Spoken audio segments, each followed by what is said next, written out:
trust you're feeling a little bit better, madame. If I had felt ill, monsieur, it would not be difficult to guess who was responsible. You can't mean me, do you?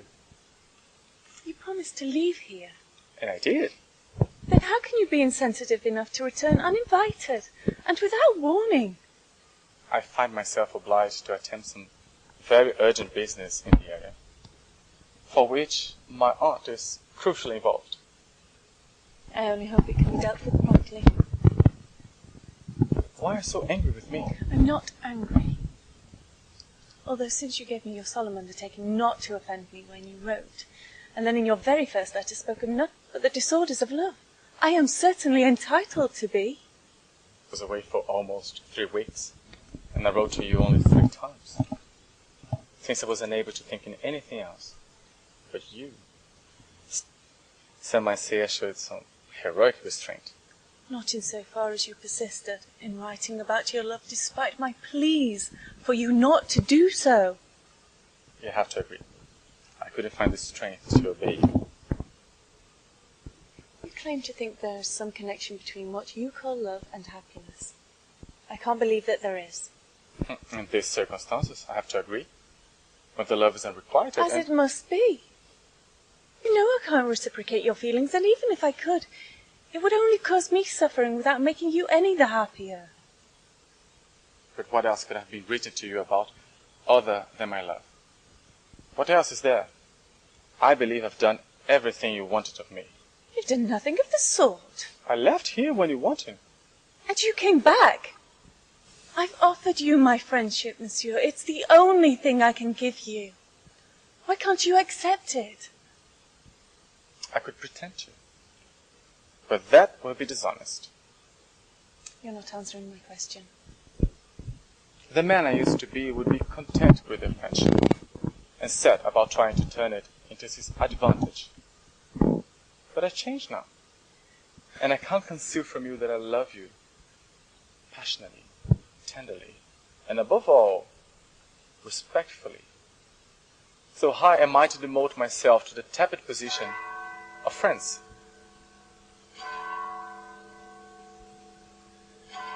In any case, not even longer to show any friendship. What do you mean? Well, is this friendly? Listen to the expression of sentiments you know very well I can only find insulting.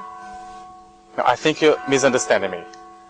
I know it can bestow on me nothing more than a friendship, for which, by the way, I'm profoundly grateful.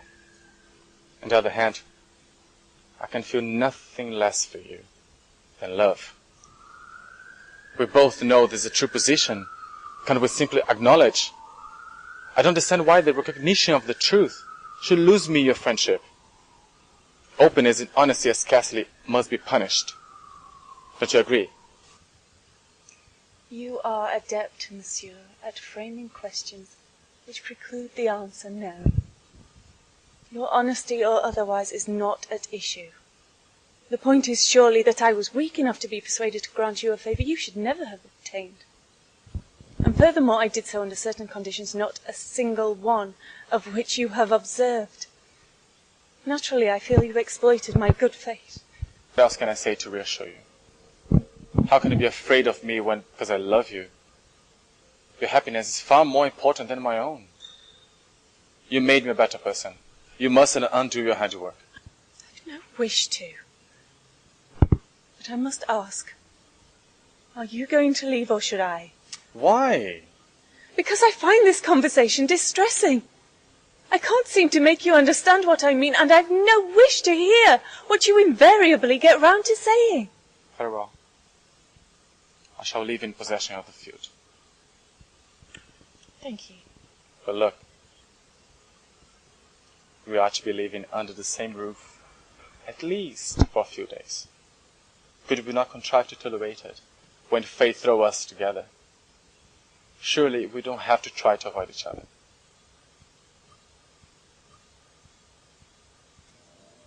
Of course not.